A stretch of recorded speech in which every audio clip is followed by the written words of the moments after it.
Hello friend, welcome back to new video. आइए जानते हैं उत्तर प्रदेश समेत देश और दुनिया की सिलेक्टेड काम की 25 महत्वपूर्ण बड़ी खबरें बस 10 मिनट में। 27 जुलाई दिन शनिवार। आइए जानते हैं तमाम बड़ी खबरें। चलिए शुरू करते हैं।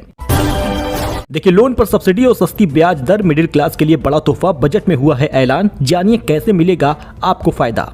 दोस्तों, बीते 23 जुलाई को आम बजट में वित्त मंत्री निर्मला सीतारमण ने कई ऐसे ऐलान किए हैं जिसका सीधा फायदा आम नागरिकों को, हमको और आपको मिलेगा। ऐसा ही एक ऐलान प्रधानमंत्री आवास योजना शहरी से जुड़ा है।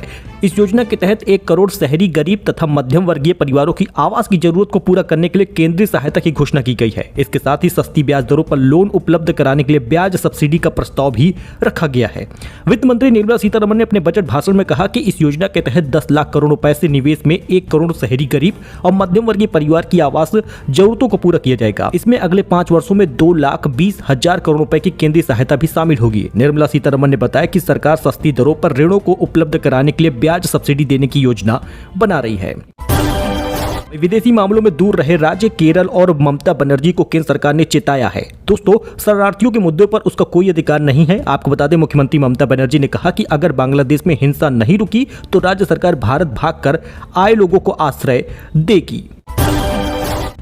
वहीं संवर रही धर्मनगरी नैमिष और मां ललिता देवी मंदिर परिसर में बनेगा पंचमुखी प्लाजा। ये मिलेगी सुविधाएं। यूपी की धर्मनगरी नौमी सारण सैलानियों के लिए संवर रही है। मां ललिता देवी मंदिर परिसर में पंचमुखी प्लाजा बनेगा। प्लाजा कैंपस में ही फैसिलिटी सेंटर भी विकसित होगा और निर्माण में लगभग 23 करोड़ रुपए खर्च होंगे। वहीं दोस्तों, बीएचयू में महंगा हुआ कैंसर का इलाज, बढ़ गई फीस। 5 मुफ्त जांचों के बाद अब देना होगा पैसा। 500 रुपए में होगी कीमोथेरेपी। तो काशी हिंदू विश्वविद्यालय के सर सुंदर लाल चिकित्सालय में अब कैंसर का इलाज महंगा हो गया है। अस्पताल प्रशासन ने यहां कैंसर के इलाज से जुड़ी 5 मुफ्त जांचों का रेट निर्धारित कर दिया है। अब मरीज को इसके लिए पैसा देना होगा।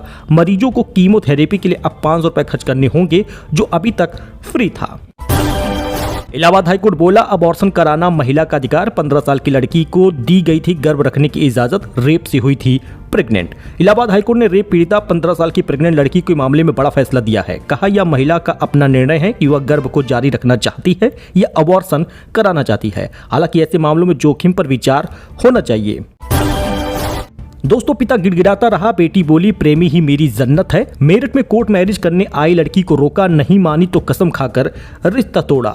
मेरठ में गुरुवार को घर वालों की मर्जी के खिलाफ गर्लफ्रेंड बॉयफ्रेंड शादी करने पहुंच गए। लड़की अपने घर से पैसे जेवर लेकर मेरठ में बॉयफ्रेंड के पास शादी के लिए भाग कर आ गई। लड़का लड़की दोनों कोर्ट में शादी करने पहुंचे। पीछे से दोनों के घर वाले भी मौके पर पहुंच गए। लड़की के पिता ने बेटी को शादी के लिए रोका, लेकिन लड़की एक न सुनी। लड़की बॉयफ्रेंड से शादी करने पर अड़ी रही। हार कर पिता ने पूरे समाज के सामने बेटी से कसम खाकर रिश्ता तोड़ लिया।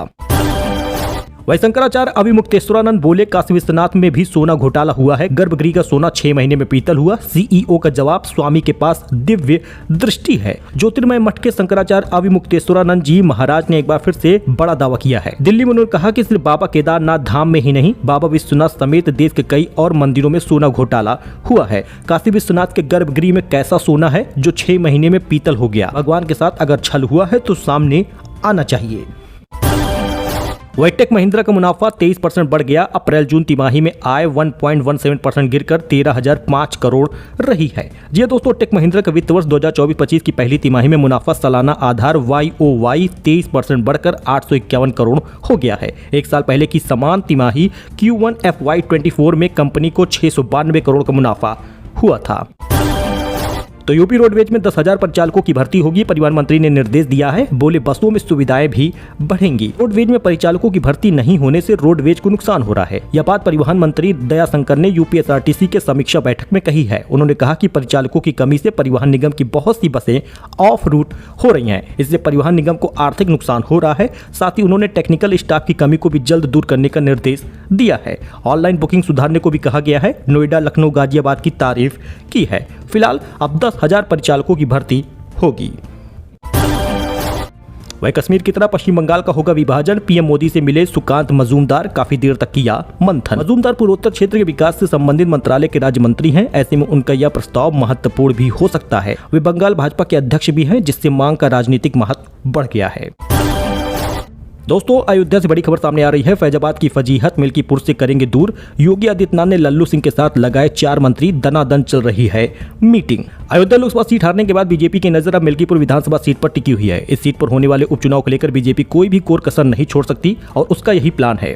अब ये पार्टी की प्रतिष्ठा का सवाल भी हो गया है, क्योंकि राम मंदिर निर्माण का वादा पूरा होने के बाद भी लल्लू सिंह को मिली करारी हार शिकस्त के बाद अब बीजेपी नतीजों से हैरान और परेशान है। अवधेश प्रसाद इस सीट से विधायक थे, जिन्होंने लल्लू सिंह को हराया था। उनके सांसद बनने के बाद ये सीट खाली हो गई है और इसी पर उपचुनाव होगा। तो दोस्तों, सिपाही भर्ती परीक्षा, मुफ्त बस सेवा के अलावा इस पर होंगे ये बड़े बदलाव। इन 5 तारीखों को होगी परीक्षा। जी दोस्तों, 23, 24, 25 अगस्त और 30 अगस्त और साथ ही 31 अगस्त, इन 5 डेट को परीक्षा होनी है। जन्माष्टमी पर्व की वजह से परीक्षा की तारीखों में अंतराल दिया गया है। फिलहाल 5 लाख अभ्यर्थी शामिल होंगे। एक पाली में, 2 पालियों में यानी 2 शिफ्टों में परीक्षा होगी और 5 दिन परीक्षाएं होंगी। 17 और 18 फरवरी को सिपाही भर्ती लिखित परीक्षा हुई थी, जो कि पेपर लीक के चलते रद्द कर दी गई थी। लेकिन इस बार अभ्यर्थियों के लिए निःशुल्क बस सेवा चलेगी। तो वजीफे के लिए अब बायोमेट्रिक हाजिरी जरूरी होगी। जी हां दोस्तों, सुल्तानपुर से बड़ी खबर है। विभिन्न व्यावसायिक शिक्षा ले रहे कमजोर वर्ग के छात्रों के लिए वजीफे की डगर कठिन होती जा रही है। अब इस वर्ग के छात्रों को छात्रवृत्ति पाने के लिए संस्थानों में थंब मशीन से अपनी हाजिरी लगानी होगी। संस्थान में 70% उपस्थिति पाए जाने पर ही छात्रों को स्कॉलरशिप यानी छात्रवृत्ति मिल सकेगी। वही दोस्तों, राहुल गांधी मोची की दुकान पर पहुंचे, चप्पल की सिलाई की, पूछा जूता कैसे बनाते हो। यूपी के सुल्तानपुर आए कांग्रेस सांसद राहुल गांधी यहां एक मोची की दुकान पर पहुंचे। राहुल ने चप्पल की सिलाई की और मोची से पूछा कि जूता कैसे बनाते हो। वह करीब 5 मिनट तक उसके पास रुके थे। दरअसल राहुल गांधी गृह मंत्री अमित शाह के मानहानि केस में सुल्तानपुर की MP MLA कोर्ट में पेश हुए थे। यहाँ उन्होंने बयान दर्ज कराए। राहुल पर आरोप है कि 8 मई 2018 को कर्नाटक चुनाव के दौरान उन्होंने अमित शाह को हत्या का आरोपी कहा था। वही दोस्तों, आम आदमी पार्टी का दावा, केजरीवाल का शुगर लेवल 50 तक गिरा, कहा उनकी हालत चिंताजनक है। आम आदमी पार्टी के सांसद संदीप पाठक ने कहा कि अरविंद केजरीवाल का ब्लड शुगर लेवल 50 हो गया है। उनकी हालत चिंताजनक है। वह चुने हुए CM हैं, उन पर कई लोगों का भरोसा टिका हुआ है। ऐसे व्यक्ति को जेल में रखना नहीं चाहिए।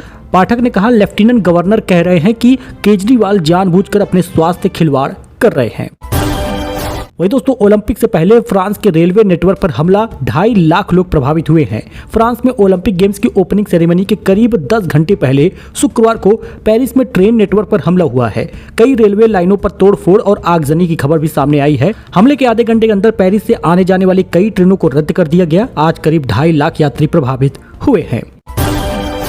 तो कांवड़ रूट पर नाम लिखने का रोक जारी रहेगा। सुप्रीम कोर्ट ने रोक लगाई थी। यूपी सरकार ने जवाब दाखिल किया है। कोर्ट ने शुक्रवार को यूपी सरकार की जवाब दाखिल करने के बाद यह आदेश दिया। जवाब में यूपी सरकार ने कहा, कांवड़ यात्रा के दौरान खाने पीने के सामान से भ्रम होता है, खासकर प्याज लहसुन के इस्तेमाल को लेकर झगड़ा होता था। इसके आधार पर आदेश दिया गया। मकसद सिर्फ इतना था कि कांवड़ियों को पता चल सके कि वो कौन सा भोजन खा रहे हैं।